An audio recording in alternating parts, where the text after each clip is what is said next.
আজকের আপনাদেরকে যেই ঘটনাটি বলবো এটিও একটা সত্য ঘটনা। আমাদের গ্রামে একজনের স্ত্রীর সঙ্গে ঘটে যাওয়া এক সত্য ঘটনা। তবে আপনাদের কাছে একটাই অনুরোধ, চ্যানেলটিকে সাবস্ক্রাইব করবেন।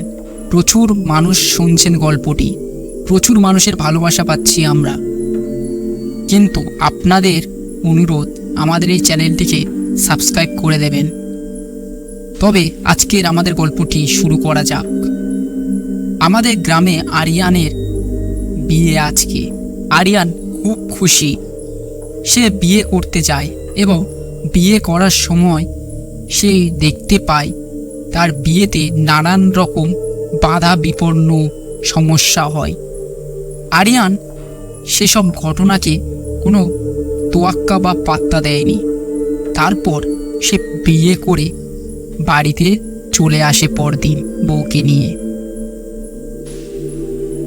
ততক্ষণ সব কিছু ঠিক ছিল। হঠাৎ সেই দিন রাতে সে দেখতে পেল তার বউ অন্যরকম আচরণ করে। দেখে মনে হচ্ছিল যেন কোনো স্বাভাবিক অবস্থাতে নেই তার বউ। তার শরীরের মধ্যে কোনো অশরীরই প্রবেশ করেছে। আরিয়ান তার বউয়ের সামনে যেতেই আরিয়ানের মুখে খুব জোরে তার বউ হাত দিয়ে চড় মারে এবং আরিয়ান মাটিতে পড়ে যায়। তাকে 3-4 জন মহিলা মিলে আরিয়ানের বউকে ধরে রেখেছিল, কিন্তু তারা ধরে রাখতে পারছিল না। এমন সময় আরিয়ানের বাবা একটা বড় মাওলানা সাহেবের কাছে ফোন করে। মাওলানা সাহেব পরক্ষণে তাদের বাড়িতে আসে। তারপর অনেক ঝাড়ফুঁক করে, কিন্তু কিছু করতে পারল না সেই মাওলানা সাহেব। এবং তারপর মাওলানা সাহেব আরিয়ানের বাবাকে বলে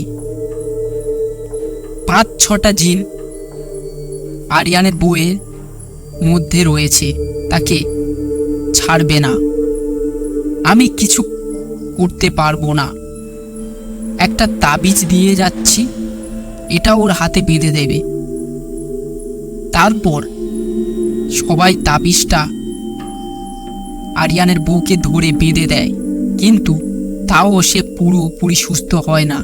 এখনো পর্যন্ত মাঝে মাঝে আরিয়ানের স্ত্রীকে জিন চাপে। আজকের আমাদের গল্পটি এটুকুই ছিল। আশা করি গল্পটি ছোট হলেও গল্পটি আপনাদের ভালো লেগেছে।